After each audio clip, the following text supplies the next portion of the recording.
Hello दोस्तों, कैसे हैं आप सब। एक बार फिर से स्वागत है आपका हमारे इस यूट्यूब चैनल पर। दोस्तों, जैसा कि आपको पता है कि Indian air force Agniveer group x और ग्रुप्स वाई का जो एग्ज़ाम है वो अक्टूबर मंथ में होने वाला है। तो उसी के रिगार्डिंग हम प्रैक्टिस सेट 1 लेके आए हैं इंग्लिश का।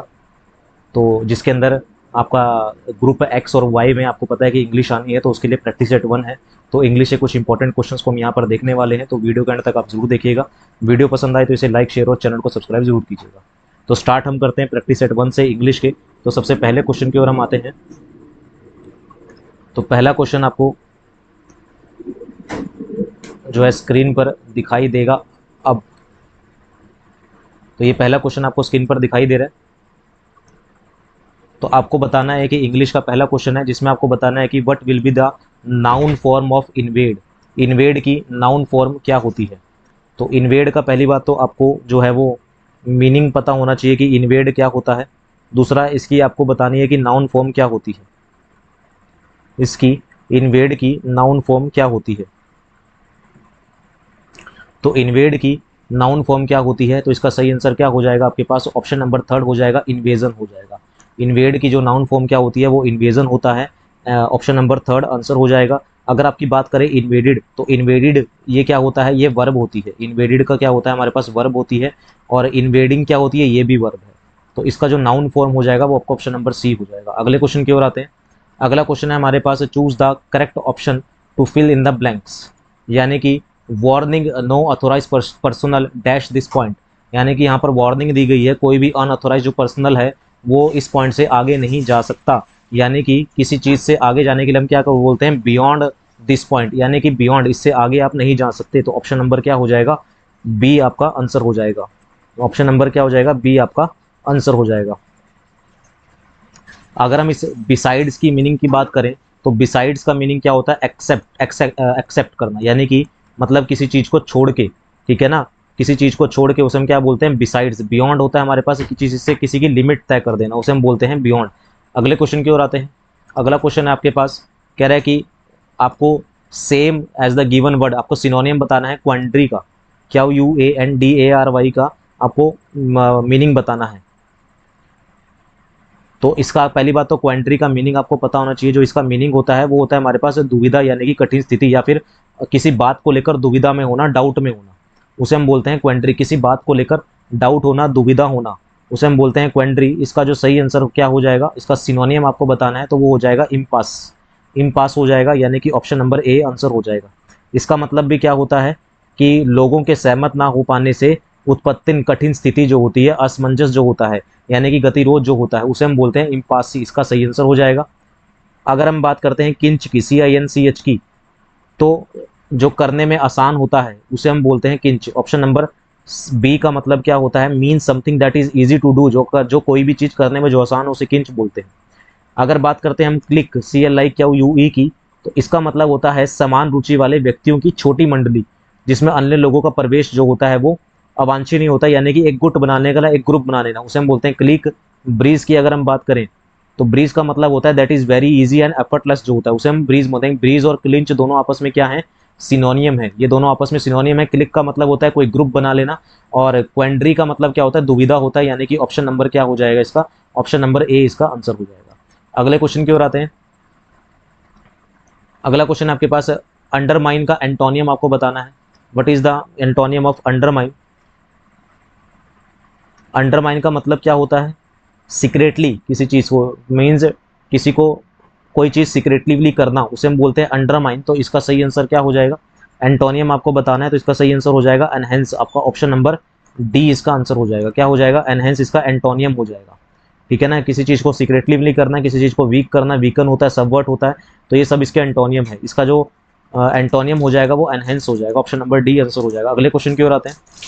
अगला क्वेश्चन आपका जो है वो डायरेक्ट इनडायरेक्ट से है। जैसे यहाँ पर बोल रहा है कि he said I was practicing my piano skills for several hours yesterday.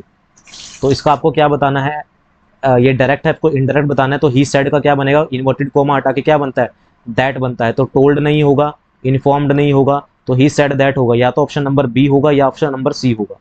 I was, आई का क्या बनेगा, ही बनेगा, तो दोनों में यहाँ पर ही बना हुआ है।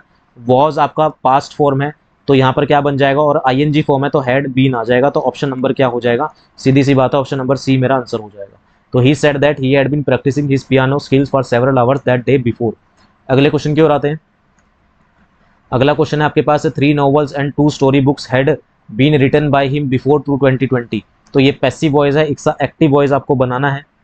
इसका एक्टिव वॉइस आप बनाएंगे तो यहाँ पर क्या लिखता है, 3 novels and 2 story had been है यहाँ पर। तो हैड बीन का क्या बनता है हमारे पास, हैड बीन का बनेगा हैड।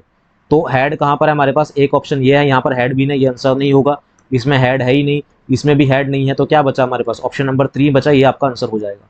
तो he had written 3 novels and 2 story books before 2020। अगले क्वेश्चन की ओर आते हैं। अगला क्वेश्चन है आपके पास, he doesn't think he dash be able to go to the seminar. तो he doesn't think he dash be able to go to the seminar.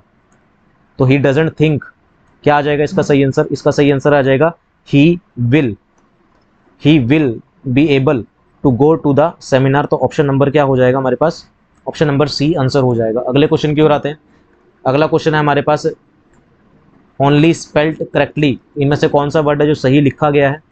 इसमें से सही वर्ड जो लिखा गया है वो है मिसाइल, MISSILE, मिसाइल, MISSILE जो होता है वो एक इसका सही आंसर है, यानी कि ये सही स्पेलिंग है।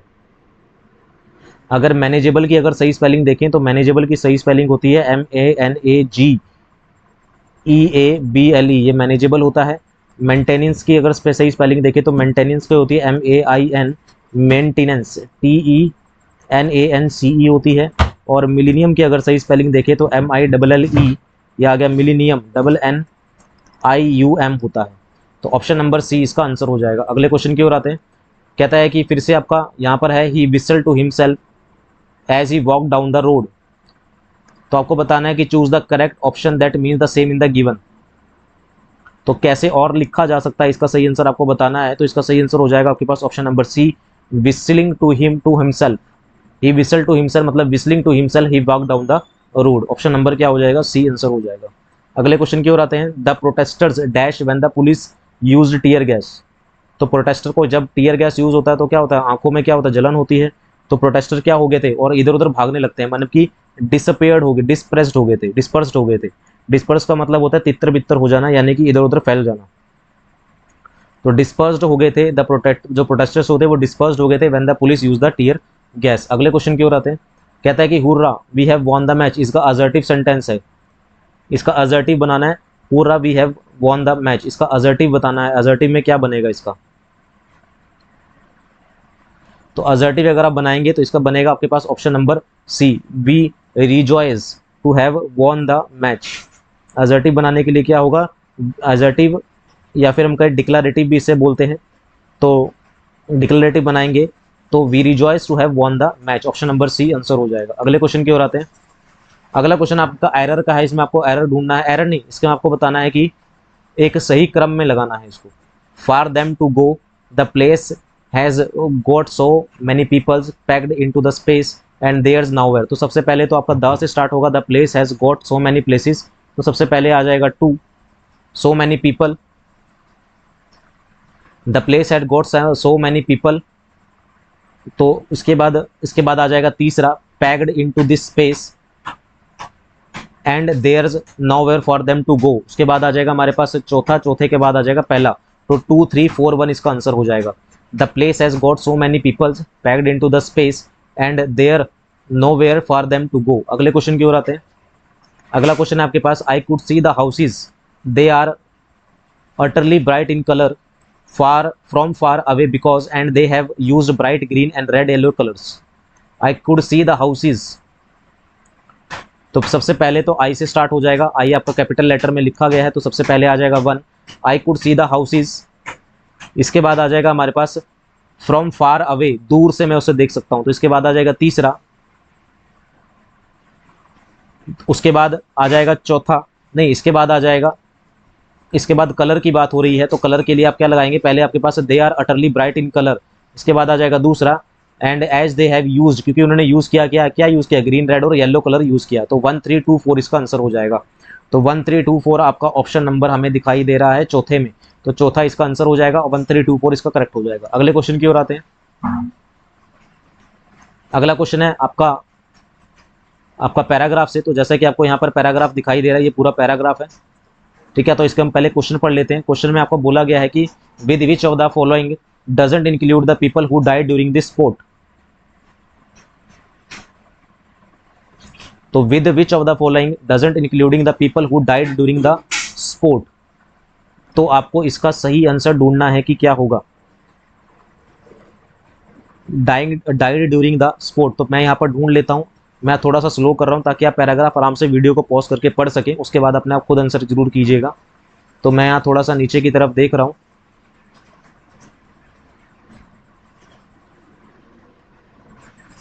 थोड़ा सा और यहाँ पर आते हैं। तो यहाँ पर आपके पास डाइड के बारे में कुछ लिखा गया है। यहाँ पर लिखा गया है कि yet some have died in the main event that took place in the last few days. They include इसमें कौन इंक्लूड होता है, बुल ऑनर स्पेक्टेटर्स। तो यहाँ पर स्पेक्टेटर्स आपको दे दिया गया है नाम, तो इसका सही आंसर क्या हो जाएगा, स्पेक्टेटर्स हो गया। एंड ऑर्गेनाइजर, स्पेक्टेटर्स हो गया, ऑर्गेनाइजर्स हो गया, ठीक है। The victim were mostly gored and स्पोर्टन ओवर। तो ये सब कौन होते हैं, बुल ऑनर होता है, स्पेक्टेटर्स होते हैं, ऑर्गेनाइजर होता है। तो ये क्या होते हैं, इसका सही कौन इंक्लूड नहीं होता, तो स्पेक्टेटर्स भी इंक्लूड होते हैं, बुल ऑनर भी इंक्लूड होता है, ऑर्गेनाइजर भी इंक्लूड होते हैं। तो कौन ऑर्गेनाइज नहीं होता, तो पार्टिसिपेंट्स इसका सही आंसर हो जाएगा। ऑप्शन नंबर बी आंसर हो जाएगा। अगले क्वेश्चन की ओर आते हैं। अगला क्वेश्चन है आपके पास, आइडेंटिफाई द एंटोनियम ऑफ एज्यूएज। एज्यूएज का एंटोनियम आपको बताना है कि क्या होता है। एज्यूएज का आपको एंटोनियम बताना है कि क्या होता है। तो एज्यूएज का जो एंटोनियम होता है, एज्यूएज क्या होता है, एज्यूएज होता है किसी चीज की तीव्रता को कम कर देना, उसे हम बोलते हैं एज्यूएज, किसी चीज की इंटेंसिटी को कम कर देना। इसका एंटोनियम क्या होता है, इसका एंटोनियम होता है हमारे पास ग्रीवियस। ग्रीवियस होता है यानी कि किसी चीज को बढ़ा देना। ऑप्शन नंबर क्या हो जाएगा, ए इसका आंसर हो जाएगा। वेरी सीरियस होता है। अगले क्वेश्चन की ओर आते हैं। अगला क्वेश्चन आपके पास, why jallikattu event crisis for maximum regulation. Cries for event maximum regulation. तो मैं यहाँ पर ऑप्शन देख रहा हूँ फिर से, आप इसके अकॉर्डिंग जो है वीडियो को पॉज करके आराम से इसको पढ़ लीजिएगा, पैराग्राफ को, उसके बाद आंसर कीजिएगा। तो यहाँ पर लिखा हुआ है, often these wounds are trauma doctors nightmare given the grievous nature of the bull gore injuries. तो इसका सही आंसर क्या हो जाएगा, इसका सही आंसर हो जाएगा आपके पास option number 1, due to the rising bull gore injuries and deaths. तो ऑप्शन नंबर ए करेक्ट हो जाएगा। अगले क्वेश्चन की ओर आते हैं। अगला क्वेश्चन होता है, what can be the suitable title for the given passage. तो गिवन पैसेज के लिए सही टाइटल क्या होगा, तो जल्लीकट्टू के बारे में है, तो जल्लीकट्टू इसका सही आंसर हो जाएगा। जल्लीकट्टी हम drum and fun, option number A इसका आंसर हो जाएगा।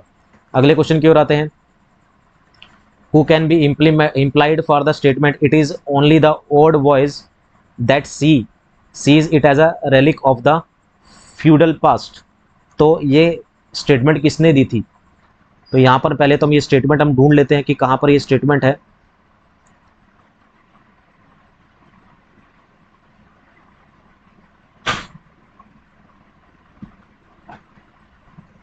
तो इसका जो सही आंसर होगा वो होगा, it is the odd voice implies that only a few people consider jallikattu.